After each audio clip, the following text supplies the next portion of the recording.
So today we are going to be talking about the artist-facing side of things and how to build a fan community. How to build a fan base. That's what every artist wants to know, and they want to grow their fan base and then monetize them, and you want to make a living as an artist. So we are here to teach you some of the steps on how to do that.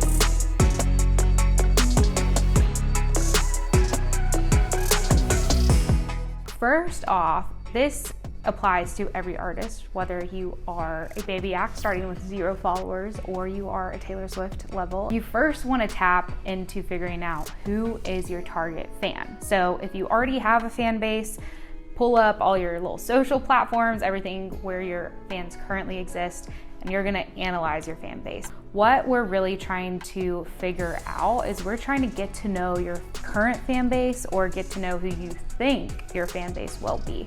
So creating a fan profile really helps you better understand how your fan operates on a day-to-day basis. Where do they shop? Where are they spending their time? And you want to know this information because it's gonna better help you market yourself as an artist and know where to find your fans. So Harlan's gonna talk us over some of these questions you should ask yourself to figure out what is your fan doing. So this might sound silly and you might be like, why do I need all that info about this person if they're like only listening to my music? But music has a huge impact as well as fandom on how someone acts in their day-to-day life and the values and beliefs that they carry as well. So you're going to want to ask, first of all, what is your fan's average age and gender? This will determine basically all of the rest of the questions that you're going to ask. For example, an 18-year-old is not going to shop at the same place as a 45-year-old, and this is going to help you with social campaigns, how you market any kind of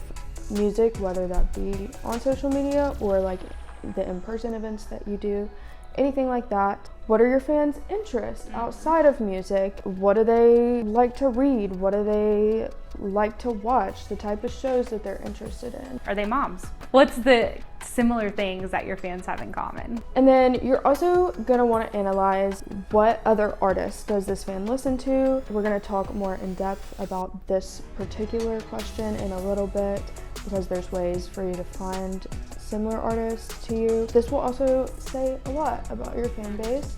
I think that if they're listening to like bands that you want to be like, then that is a good sign. If they're not, how do you get them to do that? I also think that finding out where they live is super important. This is a good way to route your tour. This is a good way to geo-target ads on social media. You know, you're not gonna wanna play a show in Florida if you have like 10,000 listeners in Florida versus if you have 50,000 fans in Chicago. So this will definitely help you figure out touring and social geo-targeting and all of that.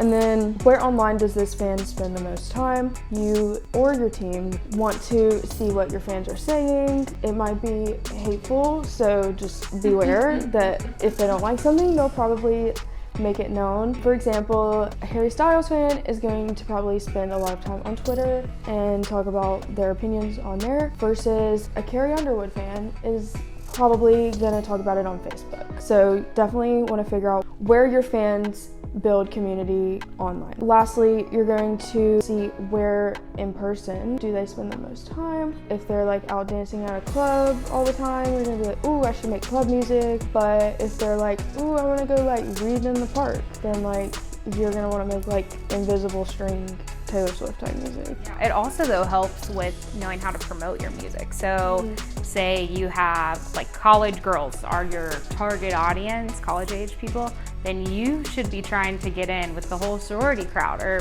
playing at SEC schools.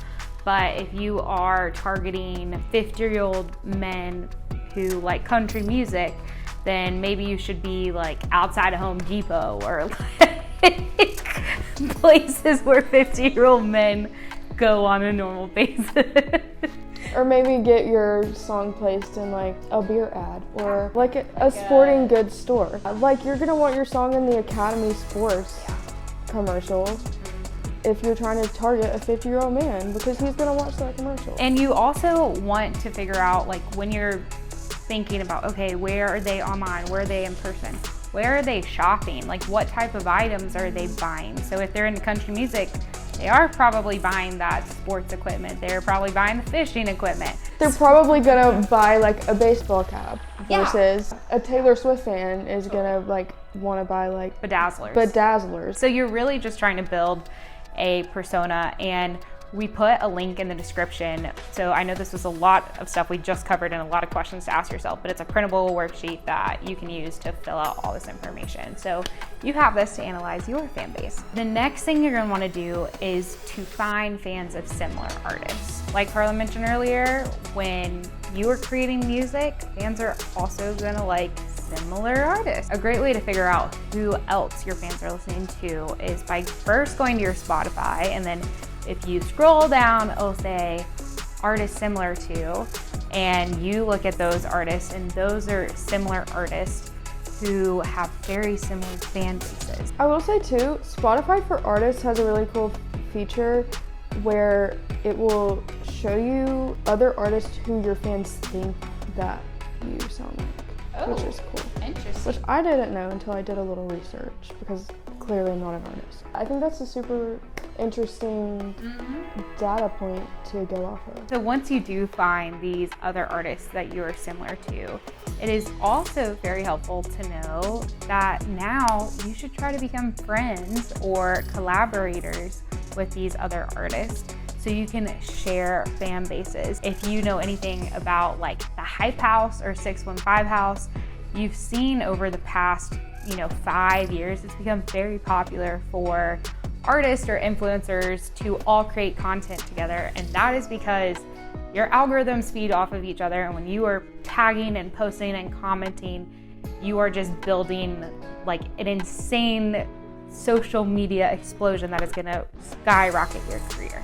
And so try to find these artists who are similar to you online or in person, connect with them, write songs, maybe make a feature together on a song, or you could even do a YouTube video, a cover together. And then it also really helps when you're opening for an artist. When you are selected to be an opener, or you're trying to be an opener for someone, select an artist who has a similar music style to you. So that means that their fans are gonna convert to your fan base too. That is a great way to meet fans, and also make sure, of course, to go out to the merch booth after and encourage those fans to become part of your mailing list or part of your fan club, so you can continue to have them as a fan. That is literally how 5 Seconds of Summer's career started, by the way. Yes, from opening up for One Direction. Another thing that digital marketers, artist teams, anyone within that realm, you'll probably hear them refer to is the fan funnel. So this is basically exactly what it sounds like. It is a diagram, a funnel of the type of music fans that there are in the industry. I mean, obviously, like, there's gray areas, but for the most part, this is what a music fan will follow. Basically, they start as like just a social media follower or like a casual listener. They might like know songs that you have on the radio, or like they might know that one TikTok song from you, but like that's it. And then you have the next tier where they are a casual listener of you. They like your music, but they don't know your middle name, you know what I'm saying? They might like buy a ticket to your show, but they're gonna be in the nosebleeds. Casual fan, kind of in the middle of like the bottom and the top, I would say. They're just there, they're just hanging out, they're listening to your music, and they might buy something, they might not. And then obviously we have the super fan / like the paid fan. So this is the person who's gonna buy the ticket. They're gonna know every song on the album. They're gonna interact and comment on your post. They're gonna repost your TikTok. They're 100% in with you. And this is your goal. This is what you want from a fan, because they're gonna support you no matter what. I mean, this is like literally coming from 2 super fans. So true. And when the fan is first starting out, so really the top of this funnel is social media. So that is where the fan is first coming in contact, whether that's you, your song, a TikTok.